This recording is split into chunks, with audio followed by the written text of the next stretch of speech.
Hello, everyone. Thank you so much for joining us this morning. It's a particularly busy week, so we appreciate you taking the time. We've come together today because I know some of you haven't heard enough about what the BFC Diversity Steering Committee has been doing. A few of you have kind of mentioned that you feel that some of the work has been performative. And so this is an opportunity for the leads of the subgroups to talk a bit more about what they've been doing, what's been great, what's been challenging, and to form a dialogue. This is the first of what will be a regular update. So we'll try and do 2 a year. I'd like to thank Mortimer House for having us. And now I'm going to pass on to Caroline Rush, the CEO of the BFC, to say a few words. Thank you so much. I am kicking off on behalf of Amir Cable, who is the chair of our D&I steering committee. Unfortunately, Amir tested positive for COVID, and we were going to live broadcast him in, but he's feeling particularly rough this morning. So our best wishes go to Amir for a very speedy recovery. So on behalf of Amir, I just wanted to set the scene of how we formed the groups and how we got to have our sort of various different channels that you're going to hear about at the moment. So a bit of background, Amir, when he took on the role, was the lead for D&I at Burberry. He has a fantastic reputation within business in leading D&I programs within business. And what we wanted to do is really think about creating best of class, not only for the British Fashion Council, but for the industry as a whole. We had a huge amount of enthusiasm when we said we were going to form this group. And so with Amir and a little help from Accenture, we wanted to put structure around it so that it had a long-term vision and an opportunity really to build on the work year on year, with a view to really thinking about how we address underrepresentation in the industry and how we really look and tackle the barriers in the industry for minority groups. Is that we started with 3 leads, which really were to represent education and young people, to think about culture and creativity, and then to think about how we create significant change in business, so behind the scenes of everything that you see at London Fashion Week. Huge thanks to everybody that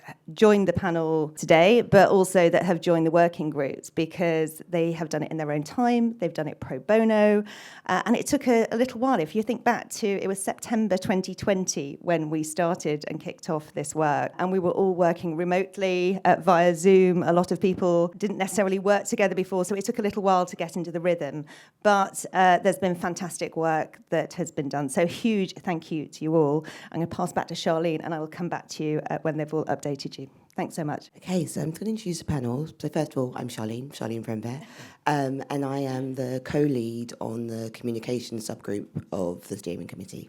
I'm Kate Brindley. I am part of the mentoring and talent identification group. In my group, I've got 2 people who are sitting in the front row, because that's what we do. We support each other.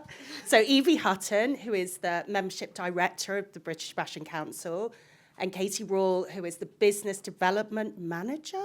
But 2 very dynamic women who really keep our group going, make all the notes, make sure we all are aligned and we all keep going. As part of my group, I also have Kenya Hunt, who hopefully everyone knows, who very recently just got appointed as the new editor of Elle magazine, which is incredible. And she sadly can't be here today, but she and I have spoken quite a lot already about her plan. She's really, really going to push emerging talent and representative talent as part of Elle. So we must all be buying Elle magazine going forward to support her. No, I mean that seriously. And then we have amazing, dynamic, very, very vocal Karen Binns, who I'm sure most people know, who is a force of nature. I don't really know how else to describe that woman, but she is a stylist and a fashion consultant. Then we also have Cynthia Lawrence-John, who sadly can't be here either, who's a stylist and a costume designer. Hi, I'm Daniel. I'm part of the business policy group at the BFC. I work with Amir as a co-chair of that group, and we also work with the wonderful Safi, who's at the back of the room. She's been doing a great amount of work to support our efforts as we go on this D&I journey for the fashion industry and creative sector. Thank you, Daniel. Hello, I'm Bernie Yates, and I'm lead on the educational group. And I've got 2 of my wonderful members in today. I've got Dowell and I've got Aisha, who again are on the front row in all their glory. And again, we couldn't have done this work without their input. So obviously education, the most important part of what we do to make sure that we've got equal ops coming through into our industry. We work very closely with the educational team, which is embedded within the BFC. Got wonderful Dominic here, smiling on the third row. Thank you. So, Kate, apart from the fact that you clearly love your group, can you say why you decided to join the steering committee? I think it's really about knowing that it's much easier to change a system from inside it than it is outside of it. And sometimes that change means building a system outside of the system when the systems are flawed and don't offer equal opportunity. But I think you have to be in it to understand it. So that was really my impetus to do it. Daniel, was it a similar thing for you? Having worked in the industry for nearly 17 years, I had been, to an extent, somewhat blind to the different challenges that many different people across different diversity and inclusion pillars face. But having pivoted my career to launch a consultancy, actually, it's about how we can create effective change for everybody in the sector, not just based on ethnicity, but looking at gender and sexuality and age and religion and so on. And for me, being a black queer man, it's incredibly important that I help to support emerging but also established talent to have a space in the industry. And so that's why I'm part of the steering committee. Bernie, you're already working in education. Does this just feel like an extension of that work that you do? Absolutely. It's just trying to amplify the work I do already in widening participation. I've been doing it for over 30 years now, Daniel, yes, longer than you. And just felt by being part of this group with the BFC, it was a way of really amplifying the work that is already being done within widening participation, within HE and FE institutions, but also a way of working grassroots from primary through secondary through to FE education. Really important that we support young people and we introduce them into the many, many careers that they could do in the fashion sector, but also how they can access and progress into those. And so, Benny, could you elaborate on that slightly to explain what your subgroup's been tasked to do? Of course, there's been many, many commissioned datas out there on social mobility through the educational sector. But what we wanted to do was work more on a grassroots level.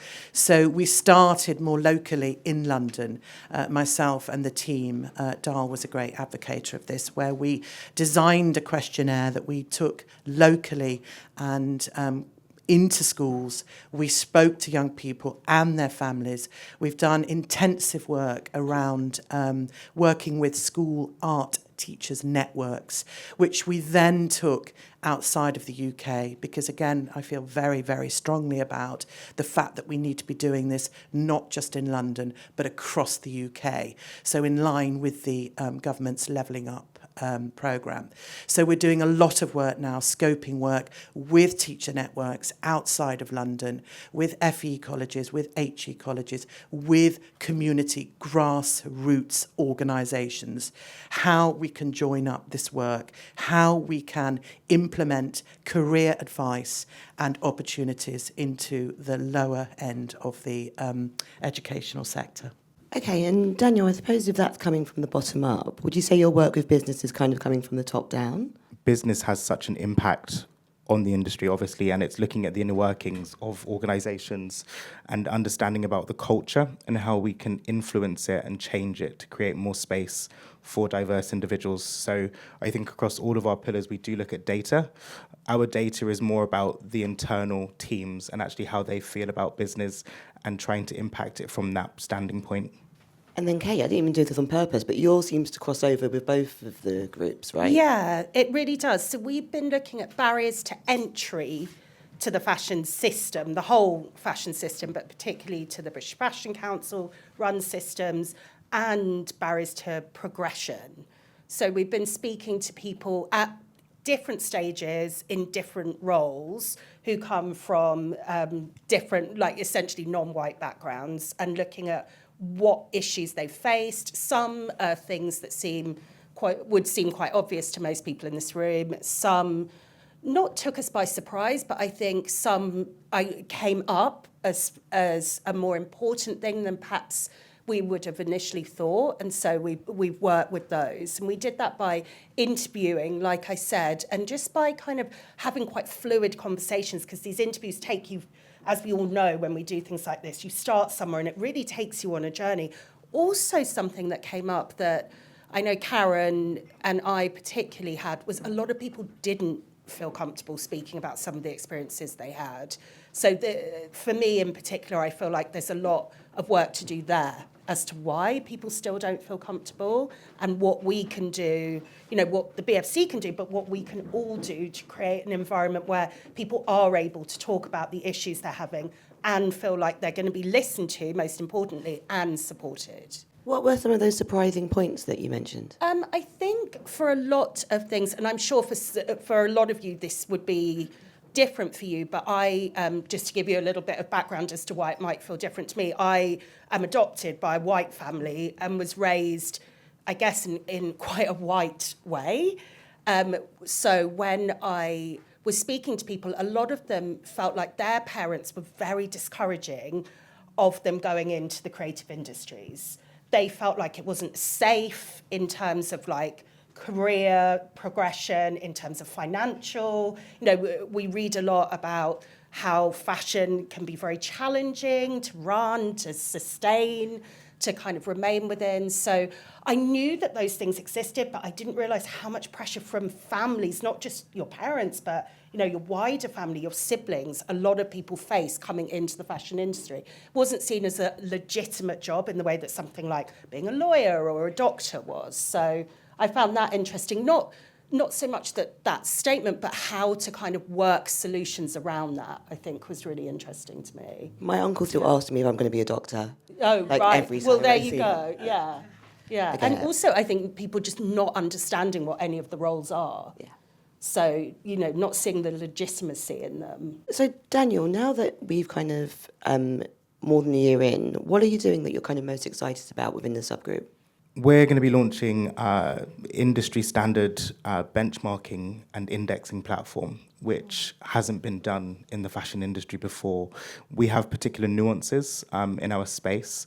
So actually, we could go to a standard surveying company for them to put something like this into place, but they're not going to understand all of the challenges that we face within the industry. So between Amir, myself, Safi, and hopefully a growing team, putting together the industry standard benchmarking tool will be something that will be a game changer, because actually we're able to pull data from a number of organizations about the challenges that they're facing and actually hopefully provide them with solutions as to how they can create more impact in this space again. So it's been slightly delayed because actually it's a big piece of work, but we're looking forward to putting it out in the next few months. But also, we've been working with the MBS group and we're putting together a white paper, which again is something that we've not really done for the fashion industry before. So that will be coming out in June, and it will give us great insight, not just from the UK, but across Europe, from different industry leaders about what they have been doing and some of the challenges that they faced, which will then lead us on to the benchmarking platform. Do you mind just telling everyone what the MBS group is? Because some people might not know. Now you put me on the spot. It's Moira Benningsen Group. There we go. Yeah, I was about to say that actually. But they do a lot of white papers for different sectors across the UK or actually across Europe. They look at beauty. They just put out a beauty paper. I think it was last week. They work with hospitality and retail. And so we've partnered with them to co-author this white paper for the fashion industry. And we're talking to organizations such as Caring and Burberry and so on and forth. And then, Bernie, what are you excited about with your subgroup? So we're looking at developing a couple of different strands, really. But as I said earlier, mainly around careers in the sector, which is ever transitioning and ever shifting, particularly since the pandemic. And there are so many areas out there within the sector that young people just don't know about. And it does go back to that kind of idea that a lot of the young people that we work with around marginal groups and cultures, their parents don't want them to go into the industry. So it's trying to flag up the many, many different roles that they can do, the careers they can have, the money they can earn, which is an important part of any parent's worry. And so going around the schools, like I said, we've done all of this initial scoping work with the networks, and now we're looking at how we can implement with the BFC some kind of careers guide around all of the areas that young people can go into, and how, again, looking at outside of London, we can localise this. So hopefully we're going to get some support from our BFC members and look at how we can localise each career plan and how we can connect up with business industries within the sector in those areas outside of London. We're also looking at more apprenticeships. I know that's something that BFC have been working with for quite some time. I work with thousands of young people every year, and more of them now are asking about apprenticeships, wanting to go into the sector much earlier. University isn't for everybody. So it's areas like that, groups and organisations that are now setting up around the UK to support young people into the sector.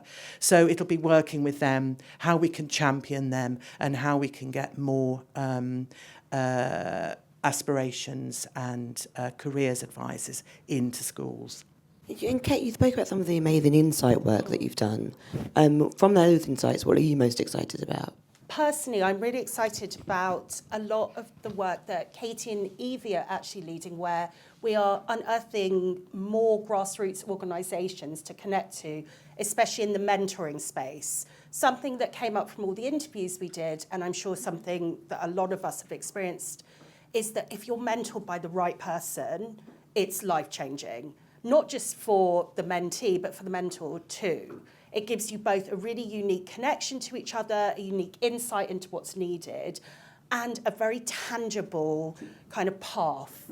And I think we need more and more of that. So connecting to more organisations, shining a spotlight on them, and also looking at something else we're doing is looking at kind of something that Kenya Hunt in particular mentioned, is a lot of big companies are coming to her and saying to her, where do I find talent? We always recruit from the same places, you know, through all levels, not just emerging, because I think London is good at the emerging bit, but, you know, where do I get a job? You know, it's like we all need to work and we all need to progress through the industry. So people have been asking Kenya in particular, where do I look for great talent that isn't just the same places? So we're working on a particular connection that actually, as part of the work that Daniel's doing, his fashion minority report, part of that will have a jobs board soon, won't it? Yeah. And for me, that feels really, really exciting, that there'll be something that people can go to be able to find a pool of talent that is representative of everyone in London, not just like people who are known to these recruiters because they're friends with their family, or, you know, they had this great job because their mum got them an internship, you know, so I'm really excited about that, yeah. And what's been challenging? Well, I think a challenge that we've all faced, obviously, is time. That when anyone is giving their time to something and not being paid, unfortunately, you do have to prioritise your paid job. I think, obviously, the pandemic is a huge challenge, because speaking about things that are very personal and very difficult to voice sometimes on a screen is really hard. Connecting to people is really, really difficult. When we did the interviews that I mentioned to collect info from, a lot of them we ended up just meeting people in person, because speaking to them on a screen or even on the phone just didn't work. So I think those are the main challenges, really. You probably all would say the same as well. Yeah, I'd agree with that. I mean, a lot of the work that we're doing within our group is, as I said, outside of London. We've done a few trips that I've been able to do as part of my role in widening participation to Liverpool and Newcastle and places like that. But that, I think, the time is a difficult one, because we're all working and we're all very, very passionate about this. I think that's the biggest thing, and just being able to really reach people in real life and have those proper conversations. And Tanya, what about you with the kind of business side of things? I'm just going to say time. I'm not to try and divert from the question, but the reality is, we're also incredibly busy with what we're doing on a daily basis. But with this, we're so passionate, and the reality is that we all have the ability to be change makers. But actually, it's how we're able to find the time to do that. And with something like the benchmarking platform, it's such a robust and big piece of work that actually we had a timeline initially of February, which we've surpassed. But that's because actually we want to put out the best piece of work possible, because actually we're all looking at it as an industry and a sector. And if it's not right, then we're judged on it. And the BFC are judged on it, and collectively we're all responsible for this. So for us, we're trying to put in place the right steps so that we can get to that finish line with a product that is going to create change for us and for everyone. Actually, I just thought of another challenge that I think most people in this room, it's probably the reason that we're all here, is awareness of what everyone's doing. I don't know if I call that a challenge, but I think it's something that's really important that we all have, because I certainly, every time I meet with Katie and Evie, they'll tell me about initiatives the BFC are doing that I didn't know about. So I think that I don't know if I'd use the word challenge, but I think that is an important kind of key milestone as the next step, that raising the awareness so that we're all kind of can feed into the things that are most relevant and kind of give them that communication, that platform, and the support that they need. Yeah, I'm learning so much just hearing you, and Daniel and I speak quite a lot. It's interesting hearing all of this. So I don't know if I'd say challenge, but it's interesting and important that we're doing this, I think. Like I said at the beginning, hopefully this now will be like at least twice a year. We're all going to be here for informal chats on the floor. I'm going to go pass over to Caroline to do some end words. Thank you so much, and thank you again to everybody that has committed their time to get involved with this work. I think just to pick up on what we do next and how that connects into some of the work that the British Fashion Council's doing, starting with education, is that we run Saturday clubs with the Sorrel Foundation. And they're all about getting kids, young people, to have an opportunity to access creative education. And so we've already identified that through the work that Bernie and her group have been doing, that we connect with the Saturday clubs, with our patrons, with our members, to look at how we can roll that out across the UK. And we do them across the UK. We'd just like more funding and resource to make that a bigger opportunity. And then to really identify, as you said, those grassroots organisations that fit in from both talent and education, so that we can get sort of the support and the mentoring structures around that, so that there's a very clear pathway through when they've been, the young people have been to the Saturday clubs, that they know then how to access jobs, mentoring opportunities, and hopefully they'll then have a connection with the British Fashion Council to come to us and feel that we are an open organisation to ask for support and connections. From the talent perspective, is that we've done quite a bit of work, is that I think particularly in 2020 there was a big reflection on what we're doing as an organisation. We addressed sort of the makeup of our board, our recruitment, we have internal D&I policies, but we also then looked at, how we can really tackle maybe some of the perceived barriers or the barriers that are in place to enter our talent support schemes, sort of the New Gen, the Fashion Fund. So there's work's very much gone into making sure that that is happening, to break down those barriers and to make sure that we're reaching out much more broadly so that individuals have an opportunity to come into those schemes and to be seen for the incredible talent that we have in this country. We also, as you might have seen, is that we've rolled out our 50/50 programme during London Fashion Week, which is, again, about data, about capturing some of the information of the teams that are working behind the scenes at London Fashion Week. I think when we used to talk about D&I, it always used to reflect on sort of the images in the magazines, it'd be the models on the catwalk, and of course our industry is much more than that. So, the 50/50 programme is really important about capturing the data of all of the teams that are working behind stage, that are doing the casting, creating the images, the hair and makeup artists. And that can also feed into, hopefully, signalling that there are great jobs in the industry. So back into that sort of awareness of the jobs and the opportunities that we have. And then from the talent perspective, is that we've done quite a bit of work, is that I think particularly in 2020 there was a big reflection on what we're doing as an organisation. We And then from the business policy piece, it's really important. We've been talking about sort of the partners and, any partners that are watching this, it's filmed, it's going to be put out, or that are in the room that want to come on board and help us pilot and test and essentially help get going this benchmark, those active conversations. But it is a big piece of work and it needs some solid funding behind it to make sure that it is there for the future and that we can pull the data that we want and that there's a consultancy around it to support businesses. So that is an enormous piece of work, but incredibly exciting that is very much on the way into coming to fruition.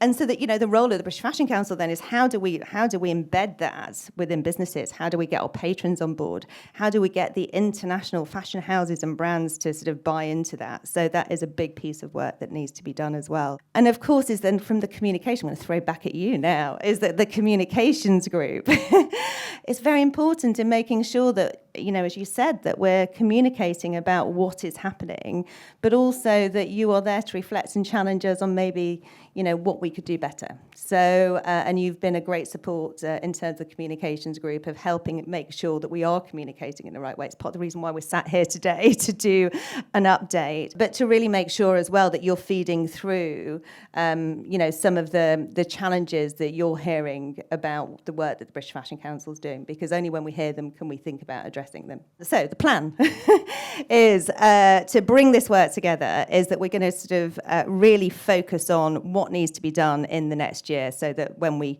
come back to you in September, we've got some concrete actions and really to put a plan in place that we can have KPIs and milestones of the work that we're doing and start to track it. But it is brilliant, the work that the teams have done. Thank you so much for giving up your time and your enthusiasm as well behind all of the work that's been done. And of course, to everybody that you've interviewed along the way to help inform the work going forward. And our wider teams.